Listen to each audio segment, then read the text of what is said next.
복된 소식 아름다운 소리 AM 1590kHz 시카고 기독교 방송입니다.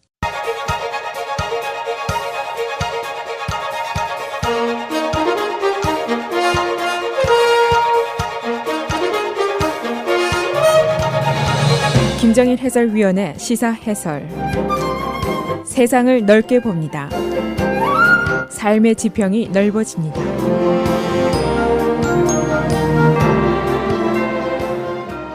시사 해설입니다. 트럼프 대통령의 오바마 케어 정부 보조금 중단 조치가 일리노이주의 가입자들에게 어떤 영향을 미치게 될 것인가? 당연하고 또 절실한 질문입니다. 이 대답은 한마디로 혼란스럽다 이겁니다. 전례 없는 일이기 때문에 주정부라든가 시정부라든가 또 일리노이 주 내에서 영업을 하고 있는 보험사나 언론사나 모두 매우 조심스러운 반응을 하고 있습니다. 일리노이 주 내에 오바마 케어 가입자가 35만 명 정도 됩니다. 그리고 이 중에서 정부 보조금을 받는 저소득층 중산층 가족이 17만 5천 가구에 달합니다. 물론 이 안에는 다수의 한인 가정들도 포함이 되어 있을 겁니다. 질문이 이런 것들입니다. 내년도에 보험료가 얼마나 올라갈 것이냐? 이런 질문이고, 또 보험사들이 계속해서 일리노이 주 내에서 영업을 할 것이냐? 그런 질문도 있고, 내년은 그렇다고 치고 내후년에는 어떻게 될 것이냐? 또 보험사들이 당연히 손해를 볼 텐데 그 돈을 어디서 보충을 할 것이냐? 여러 가지 질문입니다. 또 더 나아가서는 오바마 케어라는 의료보험 제도 자체가 존속을 하게 될 것인가? 그런 질문도 있습니다. 시카고 트리뷴의 보도에 따르면 일단 가입자들의 혜택 그리고 프리미엄 보험료는 내년도에는 큰 변동이 없을 것이다. 그런 예상입니다.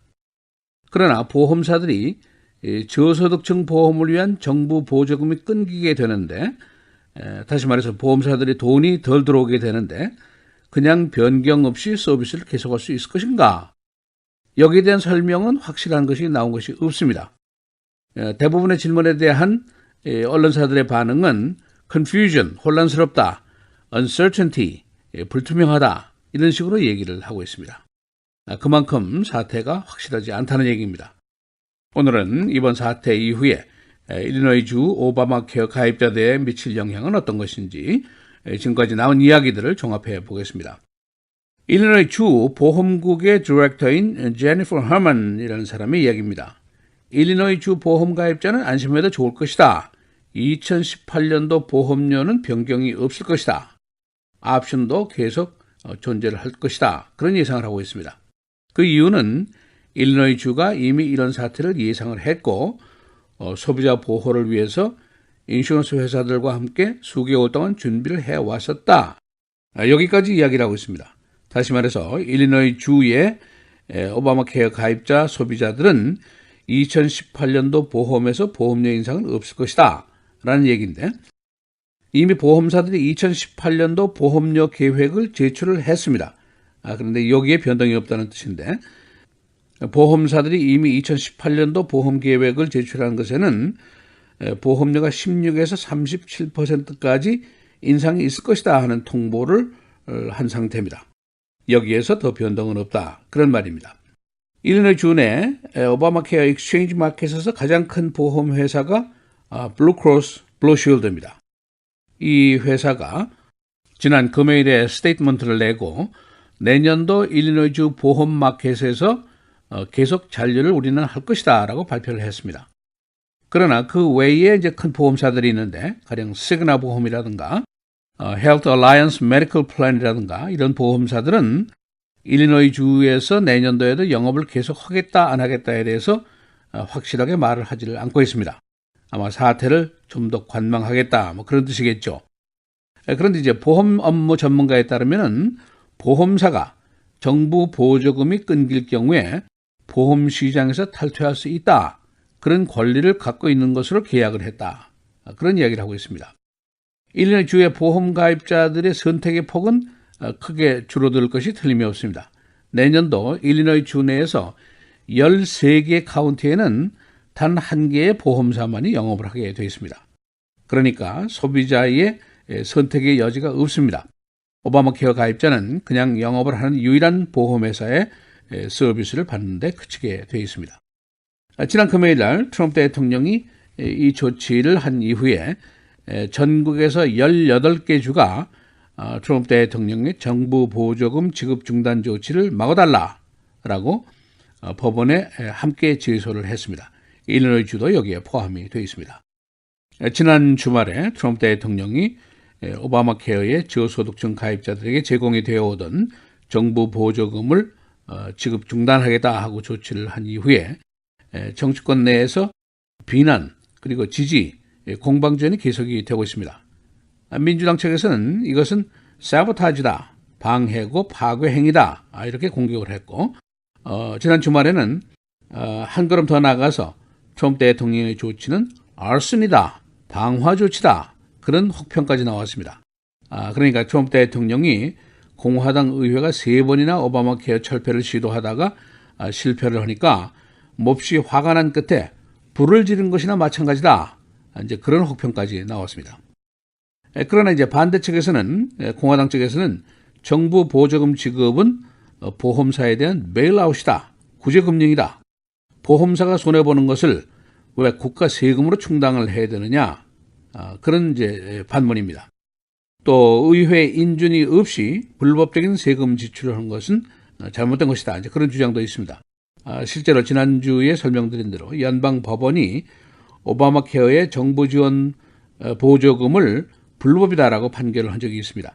지금 민주당 쪽에서는 여기에 대해서 상소를 해서 이 소송이 계속 진행 중이지만은 법원 쪽에서는 이 보조금은 의회의 독립적인 지출 인가를 밟아야 한다 하는 견해를 갖고 판결을 했습니다.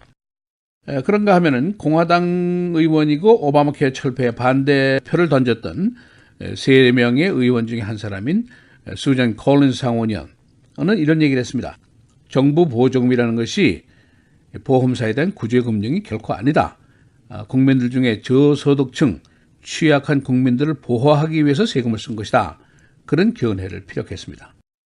오늘 트럼프 대통령과 매치 맥커널 상원 공화당 총무가 만나게 되어 있습니다. 지난 7월에 오바마 케어 철폐가 상원에서 실패한 이후에 이 두 사람이 공개적으로 비난전을 폈었고 서로 사이가 몹시 안 좋은 상태입니다. 그러나 양자가 대화를 하지 않을 수 없는 입장에 있습니다. 오는 12월 의회가 많은 것을 결정을 해야 되기 때문입니다. 정부 지출안을 통과해야 되고 정부의 부채 상한선을 인상해야 되고 게다가 이제 트럼프 대통령이 여러 가지 현안 문제를 의회 쪽으로 이제 토스를 한 상태입니다. 다카 문제도 그렇고 트럼프가 일단 행정명령으로 중단을 시키고 의회가 입법으로 좀 알아서 해달라 이렇게 한 상태입니다. 또 의료보험 이슈도 정부 보조금을 중단한다라고 행정명령을 내고 나머지는 의회가 알아서 해라 이런 식입니다.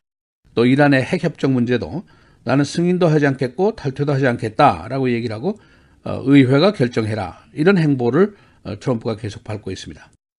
그러니까 트럼프 대통령과 의회 지도자가 대화를 하지 않을 수가 없는 그런 상황에 빠져 있습니다. 민주당 쪽의 태도입니다. 협상 중에 여의치 않으면 예산 통과를 거부하겠다. 그렇게 되면 정부 폐쇄 사태가 와도 좋다. 그런 식의 강경한 입장을 현재로서는 가지고 있습니다. 다시 이제 보험 문제로 돌아가면 공화당 내의 온건주의 의원들 일부 그리고 일부 주지사들은 지금까지 해온 것처럼 정부 보조금을 저소득층에게 제공하기를 원하고 있습니다. 그 이유가 있는데 만일 이것을 제공을 중단하면 보험료가 대폭 상승할 것이고 무보험자가 또 양산될 것이 아니냐. 그러면은 주정부로서는 또는 의회로서는 처리가 곤란하다. 이제 그런 뜻이고 또 하나는 정치적인 이유입니다. 트럼프 대통령이 선거전에서 이긴 주의 주민들이 바로 손해를 보는 당사자가 된다. 그런 얘기입니다. 70%의 정부 보조금 지급을 받는 사람들이 트럼프 대통령이 승리한 주의 출신들입니다. 그러니까 바로 이 사람들이 손해를 보는 것이죠. 보험료가 올라가게 되고 그러면 화가 나게 될 것이고 이렇게 되면 공화당이 내년도 중간 선거에서 큰 악영향을 받지 않을까 이제 그런 우려 때문에 그냥 지급을 계속하는 것이 좋겠다. 그런 의사를 가지고 있는 의원들도 있습니다. 시사해설 김종일입니다.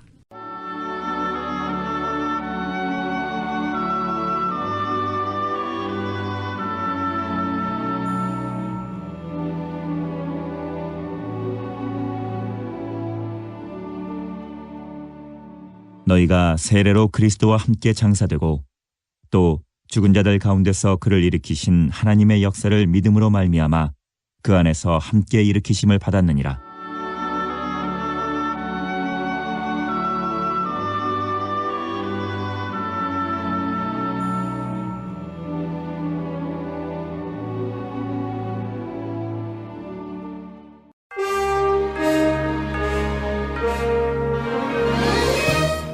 (10월 16일) 헤드라인 오늘의 주요 뉴스입니다. 트럼프 대통령이 이란 핵협정 파기를 선언하지 않고 인증을 거부한 것은 협정을 개정하겠다는 의미라고 맥메스터 백악관 국가안보회의 보좌관이 어제 밝혔습니다. 맥메스터 보좌관은 어제 언론 인터뷰에서 이란 핵협정에 대해 약한 감시를 받는 약한 협정이라고 평가한 후 트럼프 대통령은 이 협정이 끔찍한 정권의 핵무기 개발을 가능케 하는 가리개가 되도록 하지 않겠다는 것을 분명히 했다고 강조했습니다. 캘리포니아 산불이 소노마 등 주요 와인 생산지로 확산되면서 수백 명의 주민들이 추가로 대피하는 등 산불 피해가 확산되고 있습니다. 일주일 가까이 지속된 캘리포니아 산불로 현재까지 40명이 사망하고 최소 5,700채가 넘는 가옥과 건물들이 전소됐습니다. 렉스 틸러슨 국무장관은 어제 미국 간 긴장이 크게 고조됐음에도 불구하고 미국은 여전히 외교적 노력에 초점을 맞추고 있다고 밝혔습니다. 틸러슨 장관은 어제 첫 번째 폭탄을 투하할 때까지 외교적 노력을 계속할 것이라고 말했습니다. 이 아프리카 소말리아 수도 모가디슈에서 지난 14일 발생한 폭탄 테러로 지금까지 300명 이상이 숨지고 300여 명이 부상을 당한 것으로 집계됐습니다. 이는 소말리아에서 일어난 단일 테러 피해 중 최악입니다. 부상자 대부분이 심각한 상태이고 수색 작업이 계속 진행 중이어서 사망자는 더 늘어날 것으로 예상됩니다. 오스트리아 총선에서 우파 정당과 극우 정당이 나란히 1, 2위를 차지했습니다. 최근 이웃 독일에서 극우 정당이 최초로 원내에 진출한 데 이어 오스트리아에서도 우파가 승리하면서 유럽의 우경화가 가속화될 전망입니다. 지난 1일 라스베가스 총기 난사 사건으로 일리노이주에서 총기 관련 법안 2개가 추진되고 있습니다. 말틴 모일런 민주당 주 하원 의원은 개인 화기, 대구경 소총, 범프스탁 등 난사가 가능한 총기류 판매를 금지하는 법안을 상정할 것이라고 밝혔습니다. 캐서린 윌리스 민주당 주 하원 의원도 총기 판매자들에 대한 주 허가증을 만들자는 법안을 상정할 계획인 것으로 알려졌습니다. 이 법안들은 오는 24일 주 의회에 상정될 예정입니다. 내년도 일리노이주 내 오바마 케어 가입자의 보험료에 변동이 없을 것이라고 시카고 트리뷴이 보도했습니다. 주 보험국은 이미 정부 보조금 중단을 예상하고 수개월간 이를 준비해왔다고 밝혔습니다. 그러나 이 신문은 트럼프 대통령의 보조금 중단 조치 이후 주내 보험 업무에 많은 혼란과 불확실성이 있다고 보도했습니다. 시카고 컵스가 내셔널리그 2차전에서도 패했습니다. 어제 다저스 구장에서 열린 2차전은 4대1의 패배. 이로써 컵스는 화요일부터 시카고에서 열리는 3, 4, 5차전에서 모두 이겨야 하는 부담을 안게 됐습니다. 컵스는 어제 9회 말 다저스 3루수 저스틴 터널의 3런 홈런을 맞고 패했습니다. 시카고 베어스가 어제 볼티모어 레이븐스와의 대전에서 오버타임 끝에 27대 24로 이겼습니다. 시즌 전적 2승 4패, 어제 졸던 하워드가 167야드 전진 기록을 세웠습니다. 베어스는 다음 주 선데이 캐롤라이나 팬더스와 대결합니다. 날씨입니다. 오늘 대체로 맑고 낮 최고 62도, 밤 최저 48도입니다. 내일도 맑고 쾌청한 날씨 이어지는 가운데 낮 최고 70도, 밤 최저 48도, 수요일 역시 맑겠습니다. 낮 최고 69도, 밤 최저 50도. 목요일 대체로 맑고 낮 최고 70도, 밤 최저 50도입니다.